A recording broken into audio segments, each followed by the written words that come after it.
खुशामदीद आप सबका अपने प्यारे चैनल घर और कहानी में, जहां हम लाते हैं ऐसी सबक आमोज, दिलचस्प और दिल को छू लेने वाली कहानियां जो ना सिर्फ तफरीह फराहम करती हैं बल्कि ज़िंदगी का कोई ना कोई कीमती सबक भी दे जाती हैं। अगर आपको घरेलू माहौल में सुनने वाली दानाई भरी कहानियां पसंद हैं तो चैनल को ज़रूर फॉलो करें। आज की कहानी है बादशाह, एक अक्लमंद किसान और बेवकूफ़ राया। एक ज़माने में एक वसीओ अरीज सल्तनत थी जिसका बादशाह बहुत ताकतवर मगर हद से ज़्यादा मगरूर था। वो समझता था कि उसकी सल्तनत में उससे ज़्यादा अक्लमंद कोई नहीं। दरबार में जो भी आता उसकी तारीफ़ें करता ताकि इनाम हासिल कर सके। राया भी सच कहने के बजाय चापलूसी को तरजीह देती थी। बादशाह को यकीन हो चुका था कि उसकी राया दुनिया की सबसे समझदार कौम है। इसी सल्तनत के एक दूर दराज गांव में एक सादा मगर अक्लमंद किसान रहता था। उसका नाम हामिद था। वो ज़्यादा पढ़ा लिखा नहीं था मगर तजुर्बा और मुशाहदा उसकी सबसे बड़ी दौलत थी। वो अक्सर कहता, अक्ल किताबों से नहीं हालात से पैदा होती है।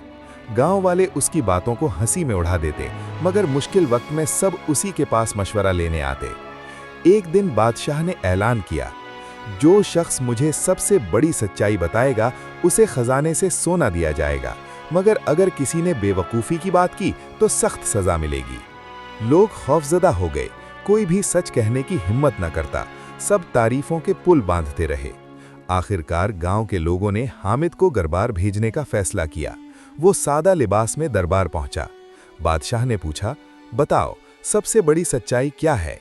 किसान ने सुकून से जवाब दिया, सबसे बड़ी सच्चाई ये है कि जो शख्स अपनी तारीफ सुनकर खुश हो और तनकीद सुनकर नाराज हो वो सबसे ज्यादा कमजोर होता है। दरबार में सन्नाटा छा गया। बादशाह ने राया की तरफ देखा और पूछा, क्या ये बात दुरुस्त है? राया फौरन बोली, हरगिज नहीं, हुजूर सबसे ताकतवर और अक्लमंद हैं। किसान मुस्कुराया और बोला, देखिए हुजूर, यही तो मैं कह रहा हूं, जो लोग सच के बजाय खुश करने वाली बात कहें वो खुद को धोखा देते हैं। बादशाह ने किसान की अक्ल को परखने के लिए एक सवाल किया, अगर तुम इतने ही अक्लमंद हो तो बताओ मेरी सल्तनत की सबसे बड़ी कमजोरी क्या है? किसान ने जवाब दिया, हुजूर, सबसे बड़ी कमजोरी ये है कि यहाँ लोग सच बोलने से डरते हैं। जहाँ खौफ हो वहाँ तरक्की नहीं होती। ये सुनकर बादशाह के चेहरे का रंग बदल गया। रात भर बादशाह सोचता रहा। उसे एहसास हुआ कि वाकई उसकी राया चापलूसी की आदी हो चुकी है। अगले दिन उसने ऐलान किया, आज से दरबार में सिर्फ सच बोला जाएगा। सच कहने वाले को इनाम और झूठ बोलने वाले को सजा दी जाएगी। राया हैरान रह गई। पहली बार लोगों ने खुलकर मसाइल बयान किए। बादशाह ने किसान को अपने मशीरों में शामिल कर लिया। सल्तनत में इंसाफ और तरक्की का नया दौर शुरू हुआ। राया ने भी सीख लिया कि सच बोलना ही असल दानिशमंदी है। किसान ने गांव वापस जाकर कहा, बादशाह बदल सकता है अगर राया सच बोलने की हिम्मत करे।